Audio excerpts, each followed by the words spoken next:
வணக்கங்க. நம்ம சேனலுக்கு நீங்கள் புதுசுனா மறக்காமல் நம்ம சேனலை சப்ஸ்கிரைப் பண்ணிக்கோங்க. பிடிச்சிருந்தா லைக் பண்ணுங்கள், ஷேர் பண்ணுங்கள். வாங்க, இன்றைக்கி நம்ம வீடியோவில் மாங்காய் ஊறுகாய் ரொம்ப ஈஸியாகவும் டேஸ்ட்டாகவும் எப்படி செய்யலாம் பார்க்கலாம் வாங்க. ஒரு மாங்காய் எடுத்து நல்லா கழுவிட்டு இதுமாரி நம்ம துருவி எடுத்துக்கலாங்க. நல்லா துருவி எடுத்தாச்சு. இப்போ கடாயில் நல்லெண்ணெய் விட்டுக்கலாங்க. ஊறுகாய்னாலே நல்லெண்ணெய் தான். நல்லெண்ணெய் விட்டு காஞ்ச உடனே கடுகு, கொஞ்சமாக உளுத்தம் பருப்பு போட்டுக்கலாம்.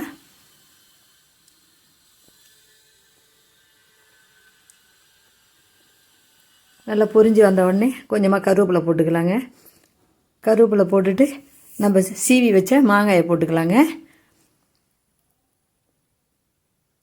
இந்த ஊறுகாய் வந்து மூக்கு மாங்காய் இல்லை கொஞ்சம் டேஸ்ட்டாக இருக்கும். சில மாங்காய் அந்த மாதிரி மாங்காயில் செய்யும்போது, சில பேர் ஒட்டு மாங்காய் சொல்லுவாங்க, அந்தமாரி மாங்காயில் செய்யும்போது ஊறுகாய் ரொம்பவே நல்லா இருக்குங்க.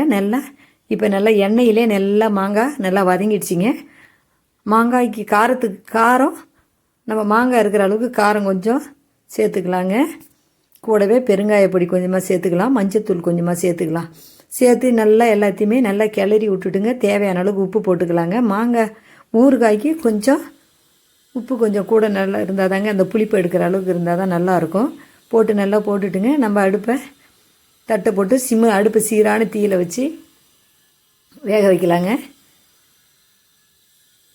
இப்போ நான் வேறு தட்டு போட்டு மூடி வச்சுருந்தேங்க. இப்போ திறந்து நம்ம எல்லாத்தையுமே நல்லா பெரட்டி விட்டுக்கலாங்க. நல்லாவே வெந்து போச்சுங்க மாங்காய்.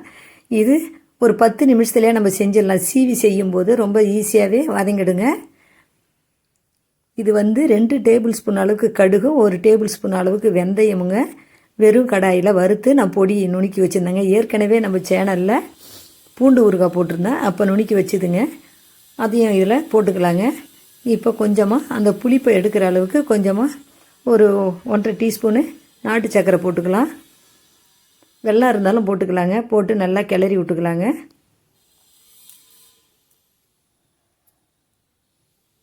நல்லா கிளறி எண்ணெய் நல்லா பிரிஞ்சு வந்துச்சு பாருங்கள். இப்போ நம்ம எடுத்து நம்ம பீங்கான் பாத்திரத்துலையோ இல்லை கண்ணாடி பாட்டிலையோ நம்ம வச்சுக்கிட்டோம்னா ரொம்பவே நல்லா இருக்குங்க. இப்போ இந்த சீசன் நேரத்தில் இந்தமாரி மாங்காய் ஊறுகாயெல்லாம் செஞ்சு நம்ம வச்சுக்கிட்டோம்னா வேலை நம்மளுக்கு ரொம்பவே ஈஸியாக இருக்குங்க. இப்போ நமக்கு மாங்காய் தொக்கு ரெடி.